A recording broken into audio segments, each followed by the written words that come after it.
The street was empty, except for two friends throwing a football to each other. Usually, they played Kill the Ball Carrier, a popular game amongst boys their age. Kill the Ball Carrier requires whoever has the ball to make as many touchdowns as they can before getting tackled. The park has seen more blood than crime scenes during the summer, and without a doubt, some of the boys who played the game broke some of their bones. However, today was different. TJ and Jordan didn't feel like smelling like outside.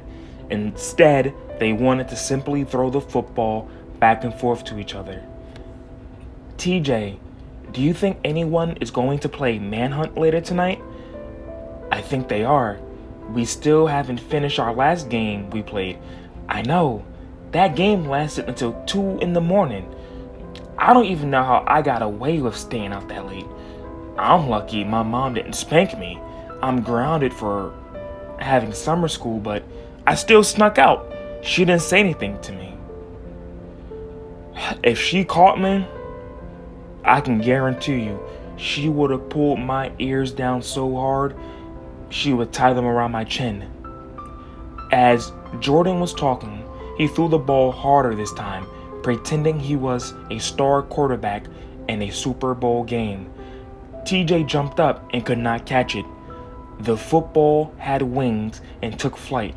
If Jordan threw it harder, it may have stayed in the sky forever, like a magic ball. However, it didn't, and it crashed into a neighbor's window.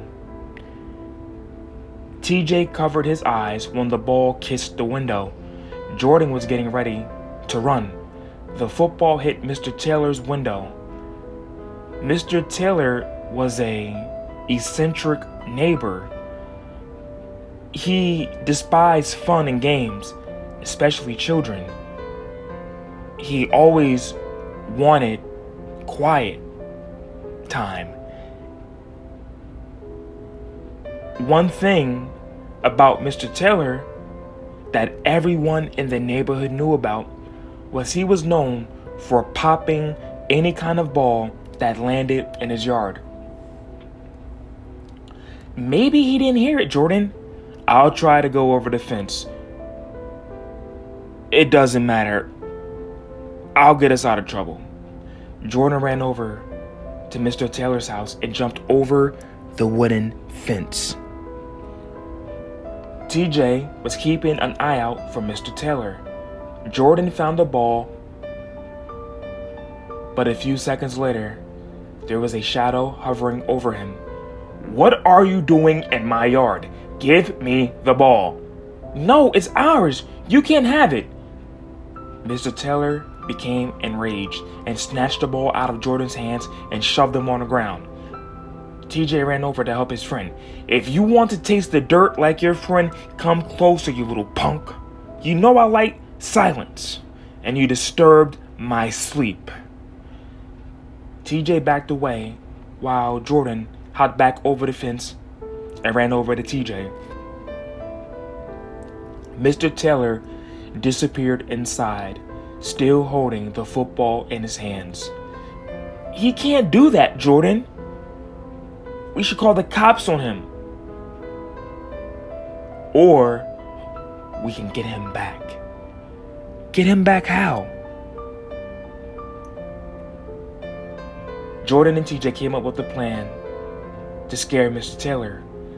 They decided to throw one of TJ's baseballs at his window late at night and wait for him to come out so they can sneak inside of his home, hide in there, and pop out and scare him. Sometime after midnight, TJ and Jordan snuck out of TJ's house. Jordan told his mom TJ was helping him study for summer school, while TJ told his mom Jordan's mom was out of town for a few days and Jordan needed somewhere to stay. When the friends got in front of Mr. Taylor's house, TJ chucked the ball at the window. The window hollered in pain and got bruised. The friends ran to a tree in front of Mr. Taylor's house and hid there. They waited for a few minutes and nobody came out. They were getting ready to go back home and to forget about the plans when Jordan thought of an idea. We should sneak into the window we broke and scare him that way. All right, cool. The boys jumped over Mr. Taylor's fence and began breaking the rest of the window. They took turns jumping in through the window. When they entered the house, they noticed the house was dark. I think we should check upstairs first. Jordan, I think we should turn around and go. Okay. Let's play rock, paper, scissors. Whoever wins will decide where to go. Jordan won, leaving TJ's heart bungee jumping inside of his chest. The friends went upstairs and all the rooms were empty. That's odd.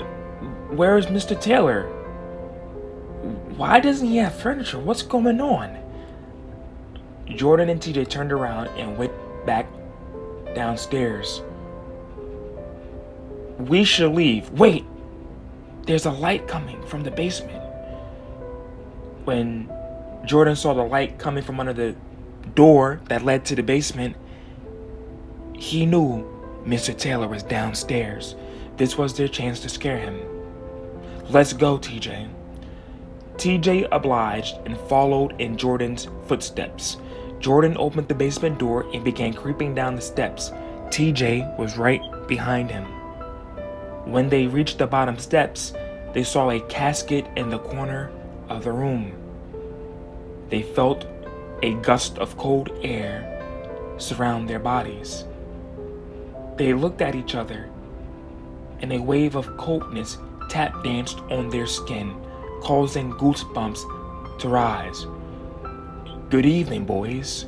Looks like you decided to drop in during dinner time. And don't try to run away, because I like fast food.